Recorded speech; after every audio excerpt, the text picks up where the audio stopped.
इतने सालों से मजलिस को जो ताकत बख्शे है, जो काम आप लोग मजलिस के लिए कर रहे हैं, मैं सिर्फ एक बात साफ करना चाहता हूँ कि लीडरशिप कैसे तैयार की जाती है। हर सियासी पार्टी के अंदर आपको अपना एक लीडर तैयार करना होता है।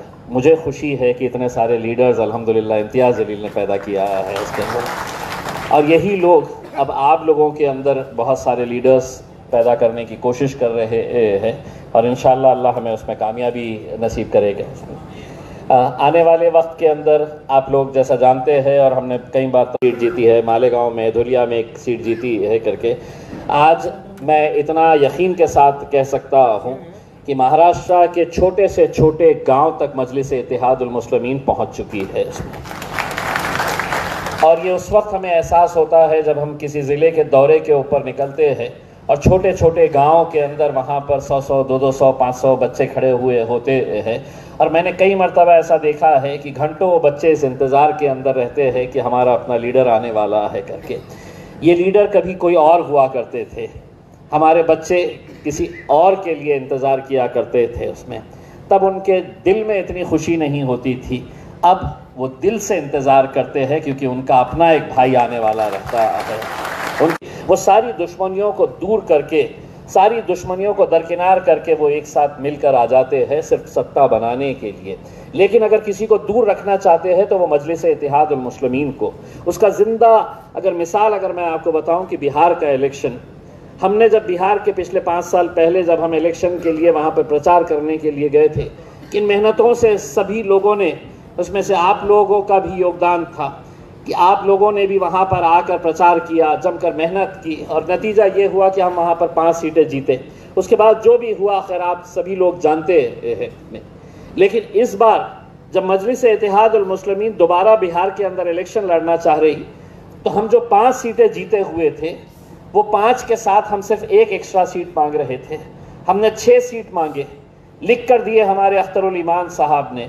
हमारे वहाँ के ज़िम्मेदारों ने पत्रकार परिषद के अंदर ये ऐलान किया कि हमें भारतीय जनता पार्टी को अगर इस मुल्क में हराना है तो हमें सभी जितने भी पार्टियां हैं सबको एक साथ मिलकर आने की ज़रूरत है। उनका पैगाम ये था कि हम सभी एक साथ मिलकर आ जाएंगे, लेकिन हम मजलिस को साथ में लेकर नहीं आएंगे।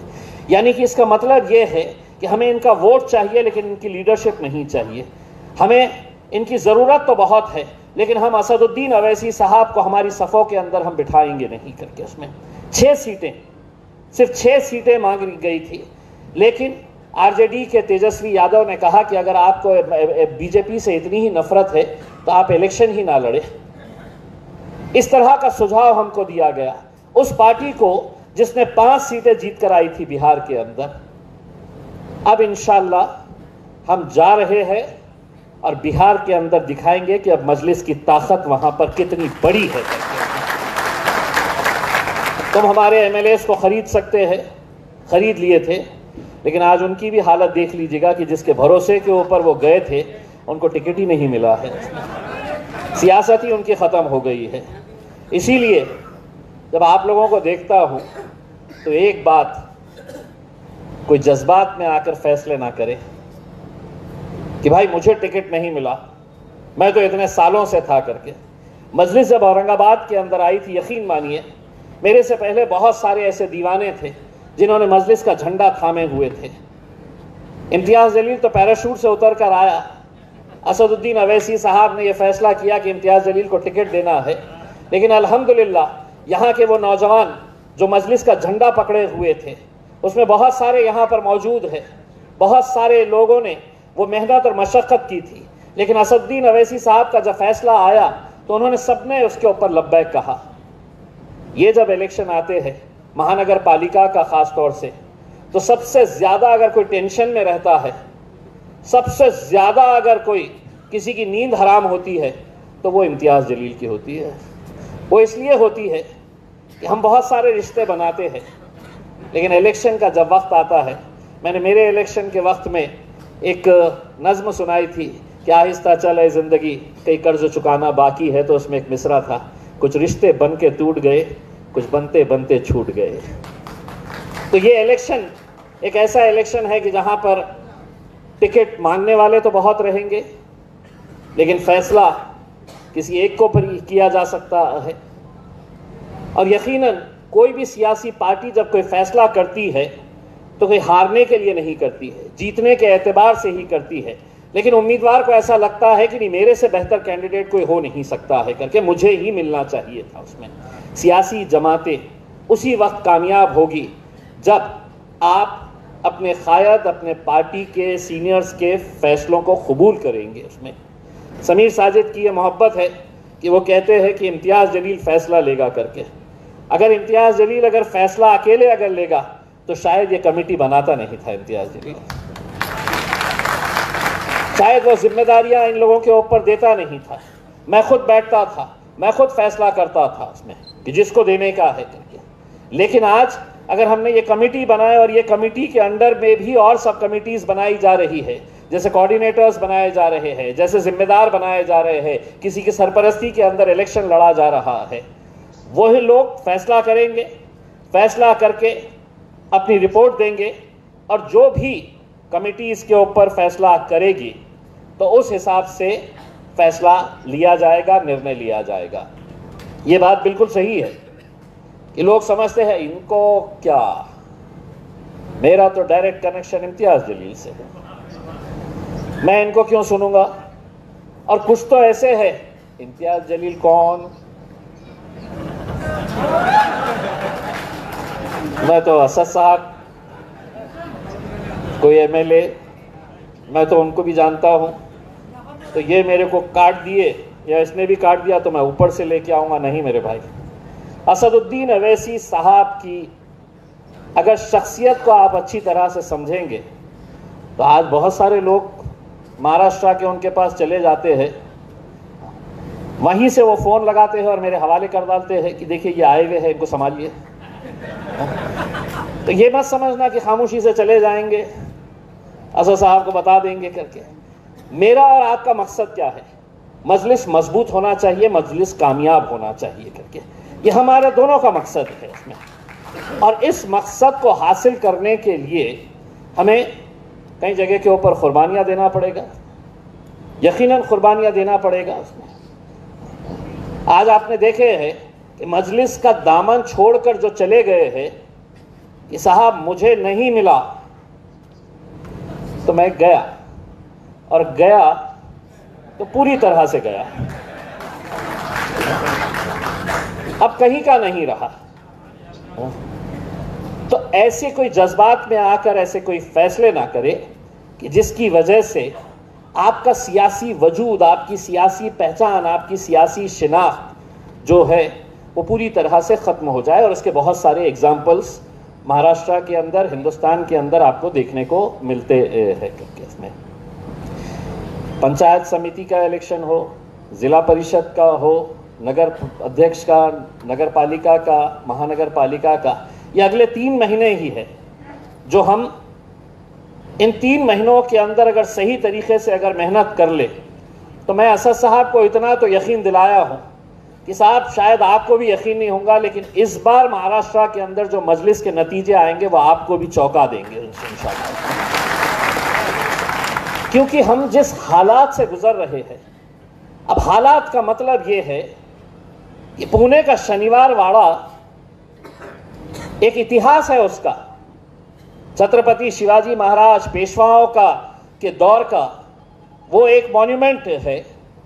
वहाँ पर अगर कोई लॉन के अंदर, हरियाली के अंदर कोई घूमने के लिए बच्चों के साथ आती है हमारी बहनें, नमाज का वक्त हुआ, वो वहाँ पे अगर बैठ के 2 मिनट के अंदर अगर अपनी नमाज पढ़ लेती है तो उसको किस तरीके से बड़ा मुद्दा बनाया जा रहा है। और हम कड़े शब्दों में इस बात की निंदा करते हैं कि वो नमाज पढ़ने वाली हमारी बहनों के ऊपर FIR रजिस्टर किया कि आपने उस शनिवार वाड़ा के अंदर आपने नमाज पढ़े है करके। अरे हमने नमाज अगर पढ़े हैं तो तुमने इस बात से उन बहनों से सीख लेना चाहिए कि देखिए वो आई थी घूमने के लिए, लेकिन अल्लाह की तरफ से आजान जब निकली वहां पर तो वो वहीं पर बैठ के नमाज पढ़ने लगे। ये मेरे कायद बैरिस्टर असदुद्दीन अवैसी साहब ने, चाहे वो फ्लाइट में हो, जलसे के अंदर जा रहे हो, लेकिन उन्होंने वहां पर नमाज पढ़ ली और केस रजिस्टर हो गया। तो आज हर रोज जब आपको गालियां दी जा रही है, हर रोज आप सोशल मीडिया के ऊपर ये देख रहे हैं कि किस तरीके से आपको निशाना बनाया जा रहा है, किस तरीके से आपके घरों के ऊपर बुलडोजर चलाया जा रहा है, एफआईआर रजिस्टर किए जा रहे हैं, इसके लिए कौन उठ रहा है, कौन जवाब दे रहा है? आज हमें खुशी है कि अहमदनगर के हमारे बहुत मजबूत 4 नौजवान जो मजलिस के साथ जुड़े हैं और उनके साथ हजारों ऐसे लोग मजलिस के साथ जुड़े हैं, क्या हम सुनने के लिए पैदा हुए हैं कि तुम कुछ भी बोलेंगे हम सुनते रहेंगे करके उसमें। तो आज अल्हम्दुलिल्लाह आप लोगों की ताकत है कि जिसकी वजह से हम खड़े रह रहे हैं और डट कर उनका मुकाबला कर रहे हैं और बोल भी रहे हैं उनके खिलाफ। इसलिए बोल रहे हैं कि आप हमारे साथ खड़े हुए हैं करके। और हम वहां की पुलिस को भी बोल रहे हैं कि हम सुनने के लिए नहीं है। हम बार बार अगर तुम ये समझ रहे हैं कि कानून उनके लिए अलग है, हमारे लिए अलग कानून है करके, तो तुम लगाओ जलसा उनका, लगाओ सभा उनकी और देने दो उन्हें हमें गालियां। उसके बाद हमारी सभा लगेगी और हमारी जबान कैसी है ये भी हम दिखा देंगे आपको। केस अगर उन पे नहीं होगा तो हम पे भी नहीं होगा, और अगर हमारे ऊपर होगा तो उनके ऊपर भी होगा। ये बोलने की हिम्मत आज के इस दौर के अंदर अगर कोई दिखा रहा है तो वो सिर्फ मजलिस इत्तेहादुल मुस्लिमीन दिखा रही है मेरे भाई। और अगर हम ऐसे ही सियासी तौर के ऊपर अगर हम बढ़ गए, कहाँ जा रहे हैं मुसलमान, तो साहब नहीं अजीत दादा भगवान का रूप हासिल कर लिए है, जैसा दादा के साथ ऐसी इतनी सी भी फोटो अगर आ गई तो बस। गुस्ताख रसूल सिर्फ वो महाराज नहीं है, गुस्ताख रसूल इस महाराष्ट्र सरकार का उप मुख्यमंत्री एकनाथ शिंदे भी है, जो जाकर वहां पर उनकी तायीद करता है। और मुसलमान वाह नहीं मेरा नेता शिवसेना भगवे झंडे लगाकर मफलरा लगाकर घूम रहे हैं करके। उसमें सियासत अपनी जगह के ऊपर मेरे भाई, लेकिन अगर तुम्हारा ईमान ही पुख्ता ना हो तो तुम जिंदगी में कभी तरक्की नहीं कर सकोगे। उसमें सिर्फ गुलामगिरी, सिर्फ गुलामी करने की तुम्हारी आदत हो जाएगी करके। और ऐसे माहौल के अंदर मजलिस इत्तेहादुल मुस्लिमीन पूरी ताकत के साथ खड़ी हुई है। उसमें मैं एक बात, ये बहुत सारे लोग ये कहते हैं कि साहब वो टिकट का सौदा कर रहा है, बेचने वाला है, बेच रहा है। 1 रुपया भी अगर किसी ने मांगा तो आपके पास मेरा नंबर है। कोई दुकानदारी धंधा नहीं चलने वाला है इलेक्शन के वक्त में, कोई दुकानदारी। हमने बहुत तजुर्बे के साथ ये फैसले लिए हैं। हाँ, यकीनन हमारे वसीम साहब, हम एक वेबसाइट तैयार कर रहे हैं, एक हमारी मेंबरशिप का ऑनलाइन प्रोसीजर हम तैयार कर रहे हैं। इंशाल्लाह अगले 8-10 दिन के अंदर वो तैयार हो जाएगा। आप लोग मजलिस के हैं, लेकिन आपका रजिस्ट्रेशन हमारे पास नहीं है। हमें महाराष्ट्र के अंदर देखना है कि कितने हमारे मेंबर्स हैं। तो बस आपको मोबाइल के ज़रिए स्कैन करना होगा। वो स्कैन करके आप अपना पूरा फॉर्म भर देंगे, उसमें आपको पूरी डिटेल्स देकर जो भी मेंबरशिप फीस पार्टी तय करती है, 10 रुपये, 15 रुपये, 20 रुपये, 25 रुपये, जो भी फैसला करती है, वो आपको ऑनलाइन डालना है ताकि हमारे पास भी ये रिकॉर्ड रहे। वरना हो ये रहा है कि हज़ारों लोग सुनने के लिए तो आ रहे हैं, लेकिन मजलिसी कौन है, रिकॉर्ड के ऊपर कौन है, ये अभी तक हमारे पास कोई डेटा अवेलेबल नहीं था उसमें। और हाँ, इलेक्शन का मतलब ये नहीं है कि साहब अब आज ये इतने बड़े प्रोग्राम को ऑर्गेनाइज करना, क्या ये हॉल मुफ्त में मिला है? क्या आज जो खाने पीने का इंतज़ाम किया गया है क्या ये मुफ्त में? नहीं, ये समीर साजिद बिल्डर साहब, उनकी पूरी टीम यहाँ पर मिलकर आई है। आप लोग एक बात समझ लीजिएगा, मुसलमानों को अगर अपनी क़यादत, दलितों को अगर अपनी क़यादत खड़ी करनी की है तो आपको हर चीज़ से आपको उसका योगदान देना पड़ेगा। उसमें हम, ऐसा नहीं है कि हम फॉर्म जो आ रहा है बांट देंगे करके। फॉर्म की अपनी फीस रहेगी, लेकिन वो भी सब ऑनलाइन रहने वाली है कि असदुद्दीन अवैसी साहब बैठ के देख सकेंगे कि नगर अध्यक्ष के 50 फॉर्म्स गए हैं तो 50 फॉर्म्स के जो भी फीस आएगी वो उसके अंदर रहेगी। और पार्टी के लिए अगर जिसके पास इस्तिताअत है, मजलिस बहुत बड़े करोड़पतियों की जमात नहीं है, मजलिस जो है वो दीवानों की, जुनूनियों की जमात है। इसमें कई जगह के ऊपर हो सकता है कि कैंडिडेट बहुत अच्छा है, आवाम के बीच में रहता है, बहुत शिद्दत से मेहनत करता है, लेकिन इलेक्शन लड़ते वक्त आपको कहीं ना कहीं कुछ ना कुछ पैसों की ज़रूरत पड़ती है, पैम्पलेट बनाने के लिए, प्रचार करने के लिए, स्टेज लगाने के लिए। जिसके पास इस्तिताअत है वो ऐसे कैंडिडेट्स की मदद करे, तब जाकर मजलिस आगे बढ़ेगी मेरे भाई, तब जाकर। आप हमें ना दे, लेकिन जो कैंडिडेट जिसके अंदर जज्बा है, जिसके अंदर एक कुव्वत है कि मैं कुछ ना कुछ करना चाहता हूं लेकिन पैसे से कमजोर है। आज हम इस बारे में भी मजलिस बहुत गौर फिक्र कर रही है। भारतीय जनता पार्टी के पास हजारों करोड़ रुपए का फंड आता है। कौन देता है? कौन देता है? उनके चाहने वाले देते हैं। कांग्रेस के पास हजारों करोड़ रुपए का फंड आता है। कौन देता है? उनके फॉलो करने वाले हैं। लेकिन मजलिस का नहीं, मैं सिर्फ जबान चलाऊंगा, जेब में हाथ ही नहीं डालूंगा मैं, ऐसा तो नहीं होगा मेरे भाई। अगर हमें इलेक्शन लड़ना है, हमें इलेक्शन जीतना है, तो हर लिहाज से हमें अपना, कोई नौजवान है जो सोशल मीडिया के ऊपर बहुत स्ट्रांग है, बहुत मजबूत है, उसको आगे आकर अपनी एक टीम तैयार करना होगा। उसमें पूरे महाराष्ट्र के अंदर हम सोशल मीडिया की एक अच्छी टीम तैयार कर रहे हैं ताकि आपका काम हमारे पास तक पहुंचे और हमारा काम भी आपके पास तक पहुंचे है करके। इसमें तो हम सोशल मीडिया के ऊपर भी बहुत अच्छे तरीके से काम कर रहे हैं। इसमें वैसे मेरे हिसाब से हिंदुस्तान के अंदर अगर भारतीय जनता पार्टी अपने सोशल मीडिया टीम चलाती है लोगों को पैसा देकर, तो भारतीय जनता पार्टी से भी अच्छी सोशल मीडिया की टीम अगर किसी के पास है तो वह मजलिस इत्तेहादुल मुस्लिमीन के पास है मेरे भाई। ये आपको लग रहा होगा कि इतने सारे लोग हैं करके, अभी अगर ये लाइव चल रहा होगा तो आप देख लीजिएगा कि कितने हजार लोग अभी तक देख चुके हैं, और रात में जाकर देख लेना कि कम घंटों के अंदर कितने लाख लोग इसको देख चुके होते हैं करके। इसमें तो ये मजलिस की ताकत है, मजलिस के दीवानों की ताकत है जो आज हमारे साथ जुड़ रहे हैं। मैं एग्जीक्यूटिव कमेटी के तमाम जिम्मेदारान का तहे दिल से शुक्रिया अदा करता हूं, और एक बात ये कहना चाहता हूं कि बहुत जल्द जो एग्जीक्यूटिव कमेटी बनाई गई है उसके अंदर भी और भी फेरबदल किए जाने वाले हैं, और कुछ अच्छे लोगों को उसके अंदर जुड़ाया जाने वाला है ताकि ये कमेटी और मजबूत हो सके। और जो लोग छूट गए हैं, छूट जाएंगे, तो हो सकता है आने वाले उसके अंदर उनका काम देखकर उनको और अच्छे तरीके से जिम्मेदारियां दी जाएगी। एक चीज़ ये है कि अपने अपने जो ऑब्जर्वर्स हैं उन्होंने आप लोगों को कुछ ओहदे दे के रखे हैं।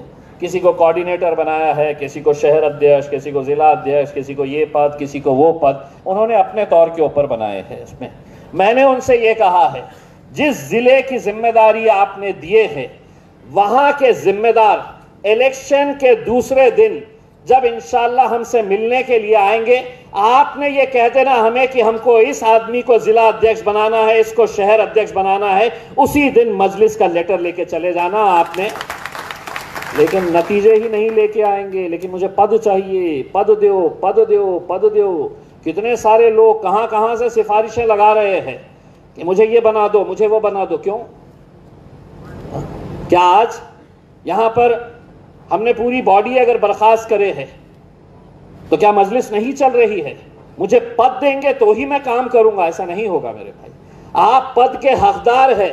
मैं तो आपको यह कह रहा हूं कि इम्तियाज जलील, आपने ये दुआ करना, मैं ये दुआ करूंगा कि इंशाल्लाह कुछ सालों के बाद मैं आपके बीच में आके बैठूं और कोई ना कोई यहां पर महाराष्ट्र के सदर की हैसियत से यहां पर आकर बैठे। ये जज्बे के साथ अगर हम सब मिलकर काम करेंगे इंशाल्लाह मजलिस आगे बढ़ेगी। बहुत लंबा दिन हुआ है, सुबह 11 बजे से आप लोग आए हैं, लेकिन कहीं ना कहीं आप जब वापस जाएंगे तो एक नई उम्मीद के साथ, एक नए जोश के साथ जाएंगे, और इंशाल्लाह यहाँ पर जो भी इलेक्शंस हो रहे हैं उसके अंदर हम दिल खोलकर पूरी शिद्दत के साथ मेहनत करेंगे। दुआ करिएगा कि मजलिस को बिहार के अंदर भी कामयाबी मिले, क्योंकि पूरा हिंदुस्तान देख रहा है कि बिहार के अंदर कैसे कैसे मुखालिफिन एक साथ मिलकर आ गए हैं मजलिस को हराने के लिए। इंशाअल्लाह आपकी दुआएं, आप लोगों का साथ रहा तो पिछले बार से बहुत अच्छे नतीजे इंशाअल्लाह इस बार बिहार के अंदर आएंगे और इंशाअल्लाह महाराष्ट्र में भी आएंगे। बहुत बहुत शुक्रिया। वाखिर दावाना अल्हम्दुलिल्लाह।